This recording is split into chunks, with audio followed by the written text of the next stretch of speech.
Hi friends, welcome back to Navya's kitchen. ಇವತ್ತು ನಾವು ಮಸಾಲೆ ದೋಸೆ ಜೊತೆಗೆ ಆಲೂಗಡ್ಡೆ ಪಲ್ಯ ಮತ್ತು ದಾಣಗಡ್ಡೆ ಬೆಣ್ಣೆ ದೋಸೆ ಹೋಟ್ಲಲ್ಲಿ ಮಾಡ್ತಾರಲ್ಲ ಆ ರೀತಿ ಕಾಯಿ ಚಟ್ನಿ ಹೇಗೆ ಮಾಡೋದು ಅಂತ ನೋಡೋಣ. ಯಾರ್ಯಾರು ನನ್ನ ಚಾನಲ್ನ ಇನ್ನೂ ಸಬ್ಸ್ಕ್ರೈಬ್ ಮಾಡಿಲ್ವೋ please subscribe my Navya's kitchen YouTube channel. ಈಗ ದೋಸೆ ಹೇಗೆ ಮಾಡೋದು ಅಂತ ನೋಡೋಣ. ದೋಸೆಗೆ ಒಂದು ಪಾತ್ರೆಯಲ್ಲಿ 2 ಕಪ್ ಆಗೋಷ್ಟು ದೋಸೆ ಹಿಟ್ಟಿಗೆ ಯೂಸ್ ಮಾಡ್ತಾರಲ್ಲ ಆ ಅಕ್ಕಿ ತೊಗೋಬೇಕು. ಅಕ್ಕಿ ಹಾಕ್ಬಿಟ್ಟು ನೆಕ್ಸ್ಟು ಅದೇ ಕಪ್ಪಲ್ಲಿ 3/4 ಕಪ್ ಆದಷ್ಟು ಉದ್ದಿನಬೇಳೆ ಹಾಕ್ಕೋಬೇಕು. ಒಂದು ಟೀ ಗ್ಲಾಸಲ್ಲಿ ಸ್ವಲ್ಪ ಕಡಲೆಬೇಳೆ ಹಾಕ್ಕೋಬೇಕು. ನೆಕ್ಸ್ಟು 1 ಸ್ಪೂನು ಆಗೋದಷ್ಟು ಮೆಂತ್ಯಕಾಳು ಹಾಕಬೇಕು. ನೆಕ್ಸ್ಟ್ ಈಗ ಅಕ್ಕಿ ತಗೊಂಡಿದ್ವಲ್ಲ ಅದೇ ಗ್ಲಾಸಲ್ಲಿ 1/4 ಕಪ್ಪಷ್ಟು ಅವಲಕ್ಕಿ ಹಾಕಬೇಕು. ಎಲ್ಲ ಹಾಕ್ಬಿಟ್ಟು ನೀರು ಹಾಕ್ಬಿಟ್ಟು ಚೆನ್ನಾಗಿ ವಾಶ್ ಮಾಡ್ಕೋಬೇಕು. ನಾನು ಯಾವಾಗಲೂ ದೋಸೆಗೆ ಮತ್ತು ಪಡ್ಡಿಗೆ ಒಂದೇ ರೀತಿ ಬಟರ್ನ ಯೂಸ್ ಮಾಡ್ತೀನಿ. ಸೊ ನಾನು ಅಷ್ಟು ಪ್ರಮಾಣದಲ್ಲಿ ಎಲ್ಲ ಐಟಮು ತೊಗೊಂಡಿರ್ತೀನಿ. ಈ ರೀತಿ ತೊಳೆದ್ಬಿಟ್ಟು ಮತ್ತೆ ಸ್ವಲ್ಪ ನೀರು ಹಾಕ್ಬಿಟ್ಟು ಒಂದು 3ರಿಂದ 4 ತಾಸು ನೆನೆಯೋಕ್ಕೆ ಬಿಡಬೇಕು.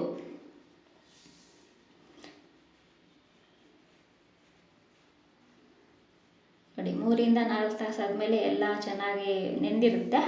ಈಗ ಇದನ್ನು ಮಿಕ್ಸಿ ಮಾಡ್ಕೋಬೇಕು. ಮಿಕ್ಸಿ ಮಾಡ್ಕೊಳ್ಳಲಿಕ್ಕೆ ಒಂದು ಜಾರಲ್ಲಿ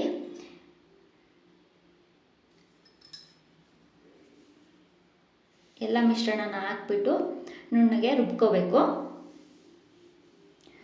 ತರಿಯಾಗಿ ರುಬ್ಬಬೇಡಿ, ನುಣ್ಣಗೆ ರುಬ್ಕೊಳ್ಳಿ. ನೋಡಿ, ಈ ರೀತಿ ಬಟರ್ ರೆಡಿ ಮಾಡಿಕೊಂಡು ಸೈಡಲ್ಲಿ ಇಟ್ಕೋಬೇಕು.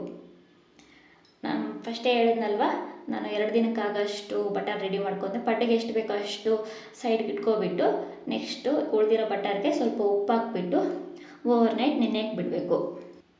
ನೆಕ್ಸ್ಟ್ ಡೇ ಮಾರ್ನಿಂಗು ಇದಕ್ಕೆ ಸ್ವಲ್ಪ ಸೋಡಾ ಪುಡಿ ಹಾಕ್ಬಿಟ್ಟು ಎಲ್ಲ ಈ ರೀತಿ ಮಿಕ್ಸ್ ಮಾಡಿ ಸೈಡ್ ಇಟ್ಕೊಳ್ಳೋಣ.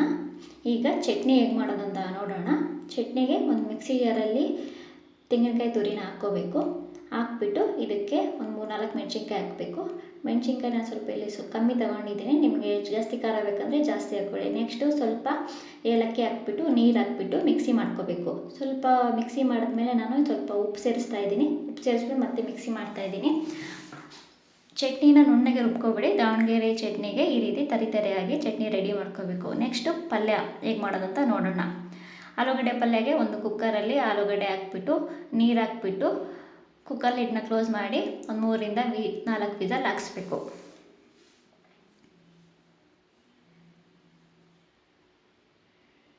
ನೋಡಿ, 3ರಿಂದ 4 ವಿಸಲ್ ಆದಮೇಲೆ ಆಲೂಗಡ್ಡೆ ಚೆನ್ನಾಗಿ ಬೆಂದಿರುತ್ತೆ. ಈಗ ಆಲೂಗಡ್ಡೆ ಮೇಲೆ ಇರೆಲ್ಲ ಸಿಪ್ಪೆ ಎಲ್ಲ ತೆಗೆದುಬಿಟ್ಟು ಒಂದು ಪ್ಲೇಟಲ್ಲಿ ಹಾಕ್ಕೊಬಿಟ್ಟು ಸೈಡ್ಗೆ ಇಟ್ಕೊಳ್ಳೋಣ.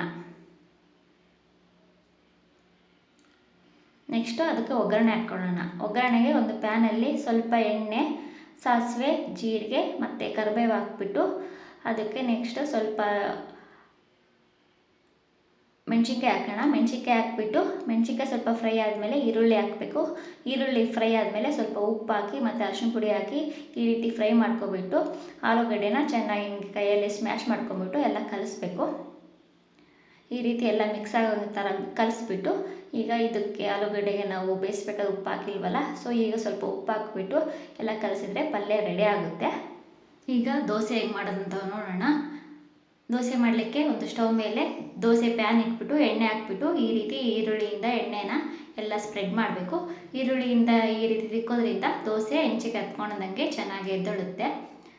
ಹೆಂಚು ಕಾದ್ಮೇಲೆ ದೋಸೆ ಹಿಂಗೆ ಹಾಕ್ಬಿಟ್ಟು ದೋಸೆ ಸ್ವಲ್ಪ ಫ್ರೈ ಆದಮೇಲೆ ಅದಕ್ಕೆ ಎಣ್ಣೆ ಹಾಕಬೇಕು. ಈ ರೀತಿ ಎಲ್ಲ ಕಡೆನೂ ದೋಸೆ ಚೆನ್ನಾಗಿ ಫ್ರೈ ಆಗೋ ಥರ ಫ್ರೈ ಮಾಡಿಬಿಟ್ರೆ ಬಿಸಿ ಬಿಸಿಯಾದ ಮಸಾಲೆ ದೋಸೆ ರೆಡಿ ಆಗುತ್ತೆ. ಇದನ್ನು ಚಟ್ನಿ ಮತ್ತು ಪಲ್ಯ ಜೊತೆಗೆ ಸರ್ವ್ ಮಾಡಿದ್ರೆ ತುಂಬ ಚೆನ್ನಾಗಿರುತ್ತೆ. ಟ್ರೈ ಮಾಡಿ. Thank you for watching.